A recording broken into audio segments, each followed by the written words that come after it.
تین چیزیں بھی ایسی ہیں نا، اگر ہم آج بھی اس پر فتن دور میں کر لیں، اپنے گھروں میں اہتمام ہو جائے، زندگی میں اہتمام ہو جائے، یقین جانیے امید ہے اللہ کی رحمت سے اللہ خاتمہ ایمان پہ نصیب فرمائے۔ پورا دین نہیں ہے، لیکن یہ تین چیزیں ایسی ہیں بہت سارے فتنوں سے اس سے حفاظت ہوگی۔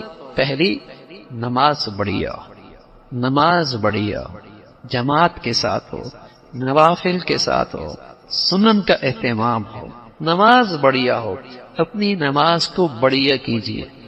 دوسری چیز، تلاوت قرآن کا معمول ہو، کچھ بھی ہو جائیں، سفر حضر میں، اب تو موبائل ہیں، قرآن اس میں موجود ہے، تلاوت ہو سکتی ہے، جہاز میں ہو سکتی ہے، سواری میں ہو سکتی ہے، کچھ بھی ہو جائے، تلاوت قرآن کا معمول چھوٹنے نہ پائے۔ اور تیسری چیز میرے عزیزو، اپنی ذات سے کوشش کریں میری ذات سے کسی کو تکلیف نہ ہو۔ الذین هم فی صلاتهم خاشعون، ایمان والے کامیاب ہو گئے، یہ نہیں فرمایا ہوں گے، نہیں، فرمایا قد افلح، ایمان والے کامیاب ہو گئے۔ ان کی ایک بڑی نشانی کیا ہے؟ وہ اپنی نمازوں میں خشوع رکھتے ہیں، اپنی نمازوں میں خشوع کا اہتمام کرتے، دل غیر اللہ میں، نماز سے علیحدہ کسی چیز میں دل مشغول نہ ہو، اعضاء جوارح حرکت نہ کریں، یہ ہے نماز کا خشوع۔ ایسی چیز نہیں ہے کہ ہو نہیں سکتی، اگر ایسی چیز ہوتی بھائی کریم داتا ہمیں کہتا ہی نہیں، سچی بات، مہربان ذات ہم پر یہ بوجھ ڈالتے ہی نہیں کہ میرا بندہ کر ہی نہیں سکتا۔ بندہ ہو کر جس میں تھوڑی سی بھی شرف انسانیت کا کچھ حصہ ہو تو اپنے ماتحت پہ وہ بوجھ نہیں ڈالتا جس کے بارے میں اسے پتہ یہ کر ہی نہیں سکتا، تو وہ تو کریموں کا کریم ہے، مہربانوں کا مہربان ہے، وہ ہم پہ یہ ذمہ داری ڈالے کیوں؟ تو یہ آسان سی چیز ہے کہ اعضاء اور جوارح نماز میں پرسکون ہو اور دل غیر اللہ میں مشغول نہ ہو۔ ایک ہے خیال آ جانا، وہ مسئلہ نہیں ہے، ایک ہے دھیان چلے جانا، یہ مسئلہ نہیں ہے۔ خیال رکھنا غلط ہے، ذہن اس طرف متوجہ رکھنا غلط ہے، جھٹک دیا کوئی بات نہیں، پھر نماز میں آ گیا، خشوع ہے۔ میرے عزیزو، کچھ مسلمان نمازی ہیں لیکن نماز کا اہتمام وہاں بھی کوئی نہیں، نماز کا اہتمام وہاں بھی کوئی نہیں، یہ کیسے ہو سکتا ہے؟ نماز کی عظمت ایسی جو اللہ اور اللہ کے رسول نے بتائی ہے، پھر آنکھوں کے نیچے بے نمازیوں کو کیسے برداشت کر سکتے؟ کبھی نہیں ہو سکتا، کبھی نہیں ہو سکتا۔ بیٹی، بیٹا، بیٹی، بیٹا باپ کے سامنے سگریٹ اٹھا کے پیے تو بتاؤ اس باپ کو کیسی ناگواری گزرے گی، اور گزرنی بھی چاہیے۔ بیٹی سگریٹ پی رہی ہے، ارے میرے عزیزو، قسم خدا کی نماز کا چھوڑنا اس گناہ سے بدترین گناہ ہے، لیکن میرے معاشرے نے اسے قبول کر رکھا ہے۔ سگریٹ پینا میرے معاشرے نے قبول نہیں کیا ہے، الحمدللہ، کہ ایک بچی باپ کے سامنے سگریٹ پائے، ایسی گھٹیا حرکت کیسی کرے؟ میرے معاشرے نے اسے قبول نہیں کیا، اس لیے باپ کو ناگواری گزری ہے، لیکن نماز کا چھوڑنا اس گندگی سے اور بدترین گندگی ہے، لیکن میرے معاشرے نے بے نمازی کو قبول کر لیا ہے۔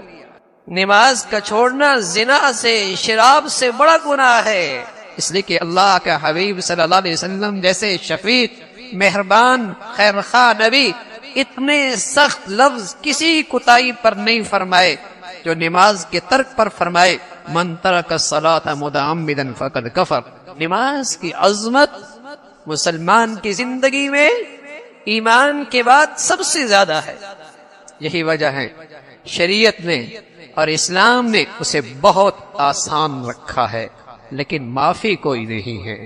نہیں کھڑا ہو سکتا بیٹھ جائے، نہیں بیٹھ سکتا لیٹ جائے، لیٹ کے اعضاء جوارح نہیں ہلا سکتا نہ ہلائے، اشاروں سے پڑھ لے، پانی نہیں استعمال کر سکتا نہ کرے، تیمم کر لے۔ ارے بستر صاف نہیں ہے، بہت مشکل ہے، تکلیف ہوتی ہے، اس بستر گندگی سے ہٹ نہیں سکتا، اسی حال میں، اسی حالت میں، اسی کیفیت میں نماز پڑھ لی، اس لیے کہ مسلمان بن نماز کے مسلمان نہیں رہتا۔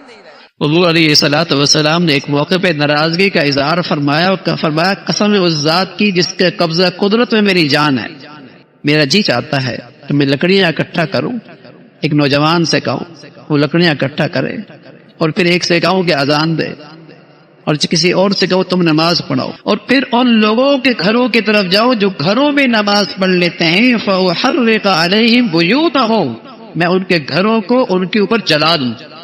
یہ تو ان لوگوں کا حال ہے جو گھروں میں نماز پڑھتے ہیں۔ بتائیے جو نماز ہی نہیں پڑھتے اللہ کے نبی کا ان کے لیے کتنا بڑا غصہ ہوگا۔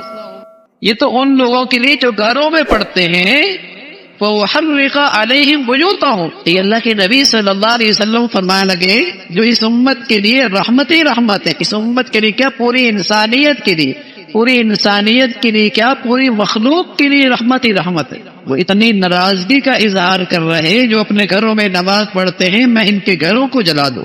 یہ تو نماز پڑھنے والوں کا حال ہے۔ بتائیے جو نماز کی پرواہ ہی نہیں کرتے اللہ کے نبی ان سے کتنے ناراض ہو، اور وہ کس منہ سے حضور کی خدمت میں جا کر حوض کوثر پہ پانی چاہیں گے اور شفاعت کی امید رکھیں گے۔ سچا مسلمان فریضہ اسلام نماز اس کا اہتمام ہوا کرتا ہے، نماز بڑھیا پڑھا کرتا تھا، جماعت کے ساتھ شریک ہوا کرتا تھا، مسجد میں حاضری ہوتی تھی۔ جس طرح فجر کی نماز فرض ہے نا بھائی، جمعے کے دن میں تو نماز فرض ہے۔ آج مسلمانوں میں جمعے میں کتنی حاضری ہوتی ہے اور فجر میں کتنی حاضر ہوتی ہے۔ اور حضور علیہ الصلوۃ والسلام فرمایا کرتے تھے منافق آدمی پہ فجر کی نماز بھاری ہوتی ہے۔ ہونا تو یہی چاہیے تھا کہ جیسے جمعے میں مسلمان اللہ کے گھر میں آتے ہیں ایسے ہی فجر کے اندر بھی اللہ کے گھر میں ان کی ایسی حاضری ہو۔